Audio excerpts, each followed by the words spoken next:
Okay, तर आता आपण बघतोय regression line of sample. Regression lines हा आपला रिग्रेशनमधला लास्टचा टॉपिक आहे. ह्यात आपल्याला कोइफिशियंट कोरिलेशन्स फाइंड आउट करायला शिकायचं आहे. सो बेसिकली हे खूप इझी आहे. लाईक आपलं नॉर्मल रिग्रेशन असतं त्यापेक्षा पण खूप जास्त इझी आहे. बट थिंग इज ह्यात आपल्याला लवकर समजत नाही. आता इथे आपल्याला एक नॉर्मल इक्वेशन दिलं आहे X plus Y is equal to च्या फॉर्ममध्ये.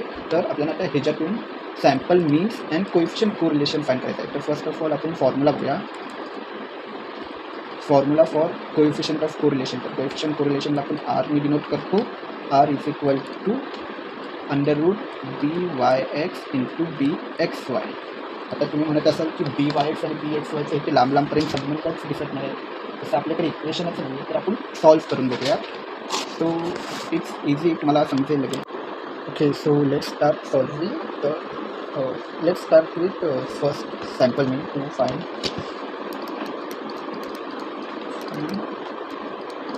me x bar and y bar me second coefficient correlation r given काय आहे दोन equations x plus 6y equal to 6 आणि 3x plus 2y equal to 10.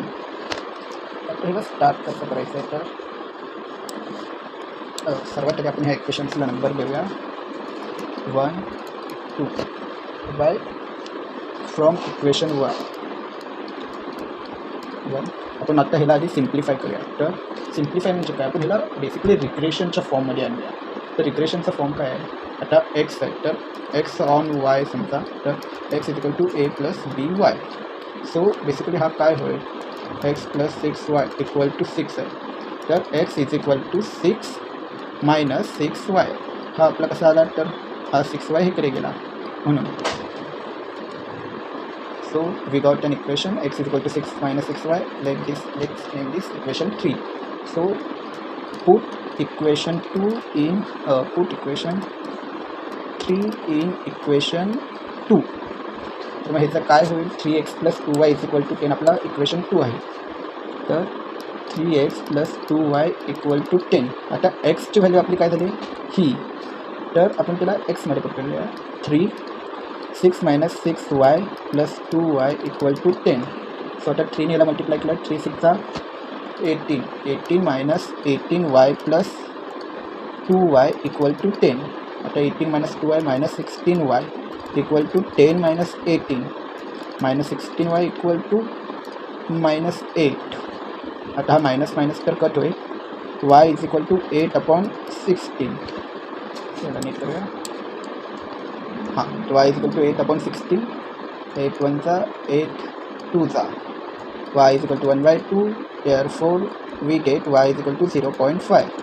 हा आता आपल्याला yची व्हॅल्यू भेटली. आता ह्याला आपण परत इक्वेशन 1मध्ये पुट करूयात. सो 1 किंवा 3 कोणतं पण चालेल. Let put y is equal to 0.5 in equation 3 घेतो मी, कारण की आपल्याला 3 वापरायचं आहे. त्याने एक्सची व्हॅल्यू आपल्याला सिम्प्लिफाय करायला लागणार. X is equal to 6 minus 6y. So X is equal to 6 minus 6 0.5. X is equal to 6 minus 3. X is equal to 3. Okay, so आपल्याला एक्स अँड वाय दोन्ही पण भेटले.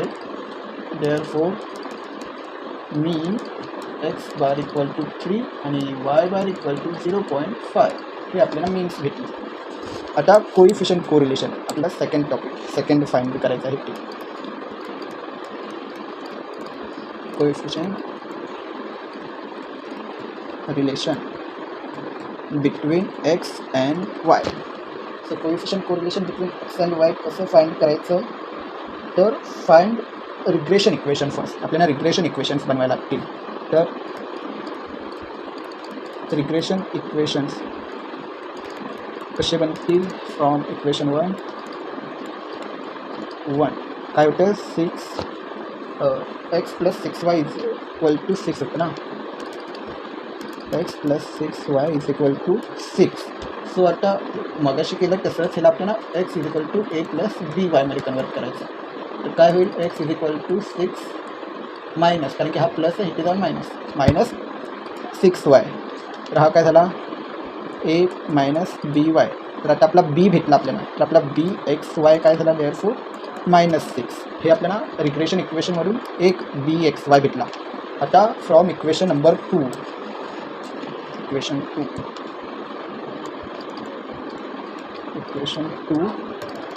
काय होतं आपलं second equation 3x + 2y = 10. 3x + 2y = 10. आता ह्यात आपल्याला y = a + bx फाइंड करायचा. सो 2y ला मी इथे ठेवला = 10 - 3x केलं. सो हे असं झाल्यावरती 2y इथेच राहिला आणि 2 जाऊन त्या साईडला डिवाईड झाला ऑन बोथ सगळ्या टर्म्सला. तर y = 10/2 - 3/2x.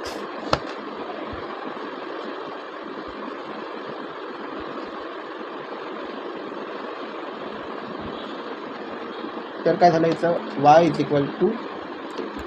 5 - 3/2x झाला. आता हा -3/2 आहे तो आपल्याला b भेटला आहे. So basically what we have got y = 5 - 3/2x is a - bx. So आपल्याला b आता भेटलेला आहे. सो b काय आहे आपला by on x = -3/2. So this is R by on x. Therefore आपल्याला काय फाइंड करायचं आहे कोएफिशिएंट कोरिलेशन.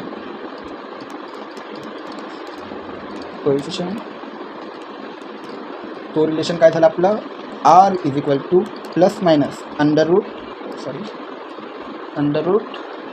√bxy × byx. आता हा bxy yx काहीही असू शकतो. तर आपण bxy आणि yx दोन्ही पण फाइंड केले. r = ±bxy आपला काय आलेला तर -6 आला होता. -6 × -3/2. सो आपण आता याला कॅल्क्युलेट करूया. -6 × -3/2 इज 9. सो r = आता minus into minus plus √9. r = ±3. हा झाला आपला coefficient correlation. So hence we have find both R elements which we have to find. मग देअरफोर कन्क्लुजन काय आला फर्स्ट मीन काय आला x बार = -6 y बार =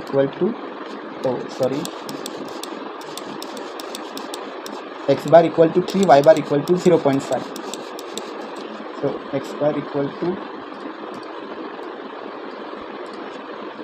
3 आणि y बार = 0.5. आणि सेकंड इज मीन झालं मग mean and coefficient correlation.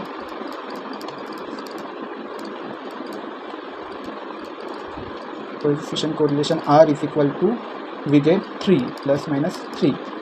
So this is our final answer and we have done with regression. ह्या आधी पण मी व्हिडिओज टाकले त्यात सगळे रिग्रेशनचे आहेत ज्यात आपण multiple regression simple regression both raw data and given डेटासोबत सॉल्व्ह केलेला आहे. थँक्यू.